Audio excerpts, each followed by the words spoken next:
Mr. President, thank you for your dedication on this 10th anniversary of the ratification of the ATT. I would also like to offer sincere condolences on behalf of the Second Amendment Foundation on the loss of two vital members of the UN family. Mr. President, I am not here to talk about the U.S. Second Amendment. I am here to address the universal natural right to defense of self. There's been much discussion about protecting the lives of women and children. Let's not forget that our right to life must include the fundamental right to protect and defend that life. As women, we must have a right to protect ourselves and our children, to protect ourselves against assault and rape. No one questions that violence against women is endemic.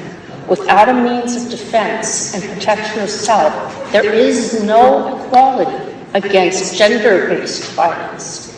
Most of the delegates here know in the U.S. there is extensive firearms ownership.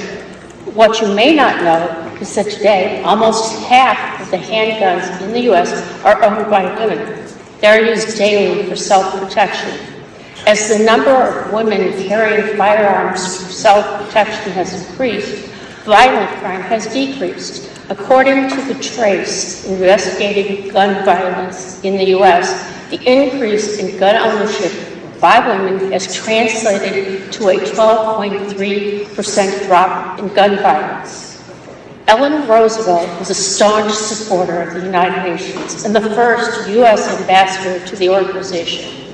She was known and revered for her beliefs in both civil rights and women's rights, including the right to defend oneself if necessary. Mrs. Roosevelt rode through the American South by herself to promote civil rights. The Secret Service begged her not to go as there was a bounty on her head.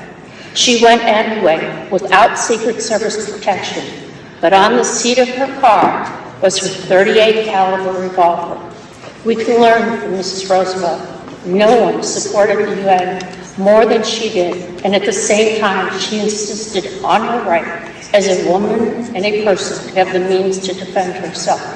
We urge this body to recognize the tangible results of the natural right of self-protection and the proven resulting reduction of gender-based violence occur. Thank you.